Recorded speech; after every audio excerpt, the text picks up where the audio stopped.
Hello everyone, welcome to किन studies. आज है 3 अगस्त। स्टार्ट करते हैं आज के एमसीक्यू क्वेश्चंस। आज का फर्स्ट क्वेश्चन है, which organisation is responsible for releasing the travel and tourism index 2024। यहाँ पर आपसे पूछा जा रहा है, यात्रा एवं पर्यटन विकास सूचकांक जारी करने के लिए कौन सा संगठन जिम्मेदार है। आपके ऑप्शंस हैं, United Nations World Tourism Organization, World Economic Forum, International Monetary Fund या फिर वर्ल्ड बैंक। यहाँ पर आपसे पूछा जा रहा है कि ट्रेवल एंड टूरिज्म इंडेक्स किस संस्था के द्वारा जारी किया जाता है, और इस क्वेश्चन में आपका करेक्ट ऑप्शन हो जाएगा ऑप्शन बी। ये जारी किया जाता है वर्ल्ड इकोनॉमिक फोरम के द्वारा।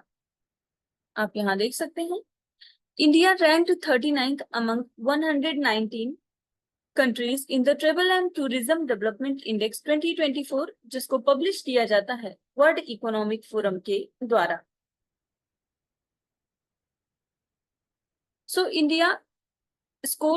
India's scores have improved in the 3 key areas, जिनमें शामिल हैं prioritization of travel and tourism, safety and security, and health and hygiene.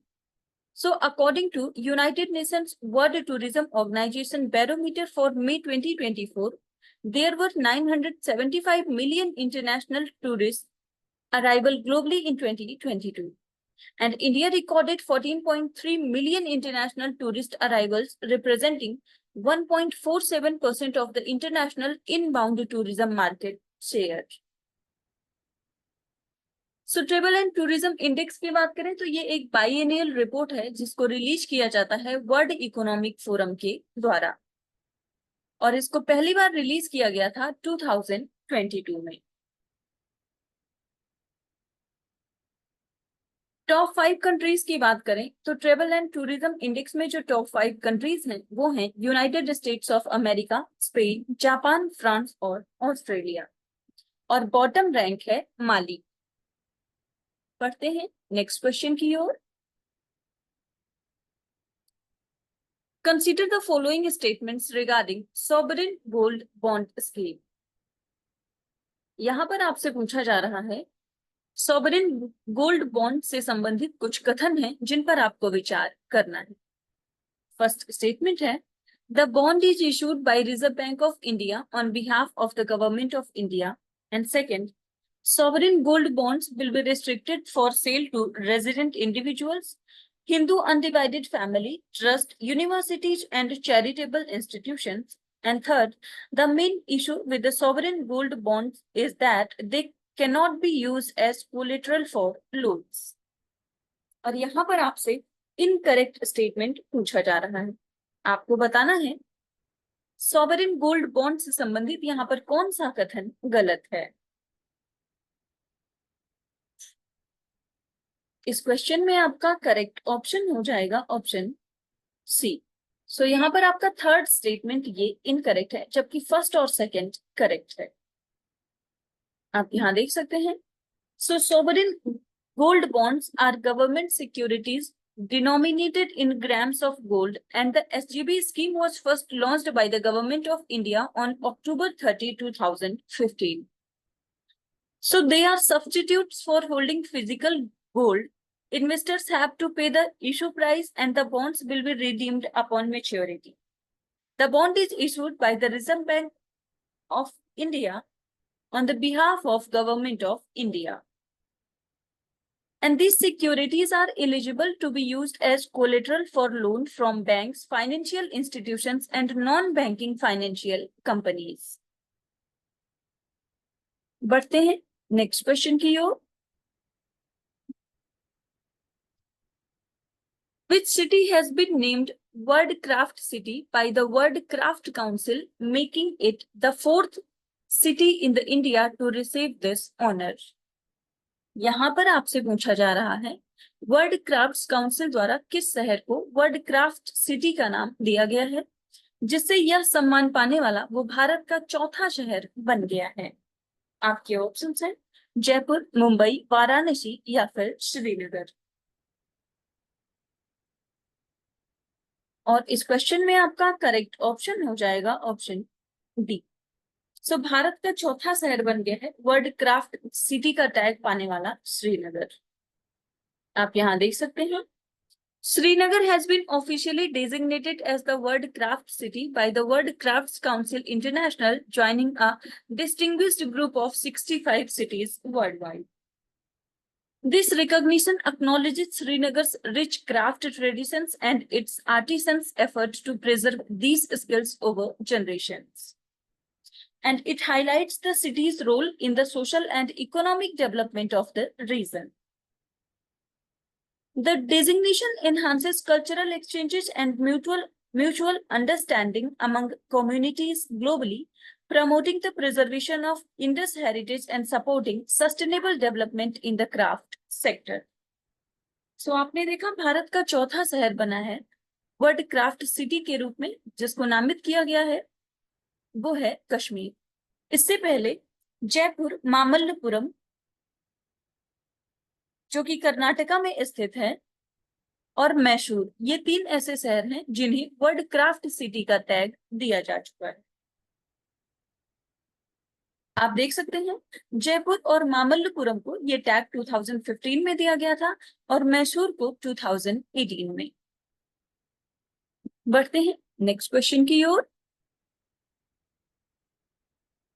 What position did India retain in the global agriculture exports despite a decline in export value as per the WTO's Trade Statistics 2023 report?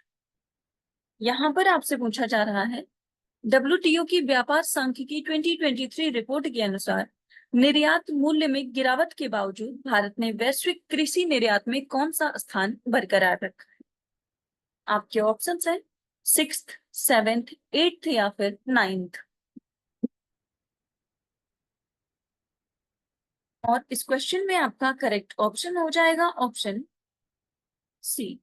सो भारत की जो ranking है इसमें वो है 8th। आप यहाँ देख सकते हैं India retained its position as the 8th largest global exporter of agricultural products in 2023, despite a decrease in exports to $51 billion from $55 billion in 2022. So the top 3 exporters, Brazil, European Union, and Thailand, increased their exports in 2023. Brazil's export rose to $157 billion, European Union's to $836 billion, and Thailand's to 0.2% more than the previous year. India's drop in exports was influenced by the geopolitical issues like Red Sea crisis and the Russia-Ukraine war, and bans on the key commodities such as wheat, non-basmati rice, and sugar. इसके साथ ही India के top agriculture export जो products हैं उनकी बात करें तो उनमें शामिल हैं basmati rice, sugar, spices, buffalo meat and other types of rices. बढ़ते हैं नेक्स्ट क्वेश्चन की ओर। Which agency of the government of India is responsible for the implementation of the cashless treatment scheme for road crash victims? यहाँ पर आपसे पूछा जा रहा है सड़क दुर्घटना पीड़ितों के लिए कैशलेस उपचार योजना के कार्यान्वयन के लिए भारत सरकार की कौन सी एजेंसी जिम्मेदार है? आपके ऑप्शंस हैं national Highways Authority of India, national health authority, insurance regulatory and development authority या फिर central bureau of health intelligence. इस क्वेश्चन में आपका करेक्ट ऑप्शन हो जाएगा ऑप्शन ए। सो कैशलेस उपचार योजना का जो एजेंसी कार्यान्वयन कर रही है वो है national Highways Authority of India. आप यहाँ देख सकते हैं National Highways Authority of India is responsible for the implementation of cashless treatment scheme for road crash victims. And the scheme provides health benefit packages related to trauma and polytrauma care at impaneled hospitals under Ayushman Bharat Pradhan Mantri Jan Arogya Yojana. Eligible victims can receive up to rupees 1.5 lakh for a maximum period of 7 days from the date of the accident, and the pilot implementation has been initiated in Chandigarh and Assam. इसके साथ ही National Highways Authority of India की बात करें तो ये एक autonomous agency है गवर्नमेंट ऑफ इंडिया की, which was set up in 1995, and it is responsible for management of a road network of over 50,000 kilometers of national highways out of 1,32,499 kilometers in India. और ये एक nodal agency है ministry of road transport and highways की। इसका headquarter Delhi में स्थित है और वर्तमान समय में इसके चेयरमैन हैं संतोष कुमार यादव। बढ़ते हैं नेक्स्ट क्वेश्चन की ओर। What is the main objective of the Defense Acquisition Council recently seen in news? यहाँ पर आपसे पूछा जा रहा है हाल ही में खबरों में रही रक्षा अधिग्रहण परिषद का मुख्य उद्देश्य क्या है?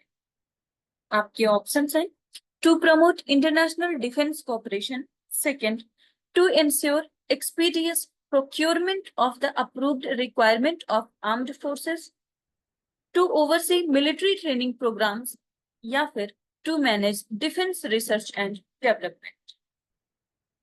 यहाँ पर आपसे डिफेंस एक्विजिशन काउंसिल का मुख्य उद्देश्य क्या है ये पूछा जा रहा है और इस क्वेश्चन में आपका करेक्ट ऑप्शन हो जाएगा ऑप्शन बी। सो इसका मुख्य उद्देश्य है to ensure expeditious procurement of the approved requirements of the armed forces.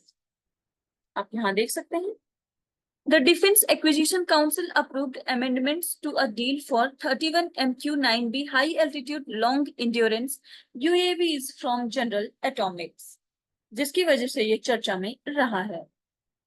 So the DAC, the highest defense procurement body, ensures timely and efficient acquisition of military capabilities, formed post-Kargil War in 2001, and it is chaired by the Defense Minister and includes the Chief of Defense Staff and Chiefs of the Army, Navy and Air Force.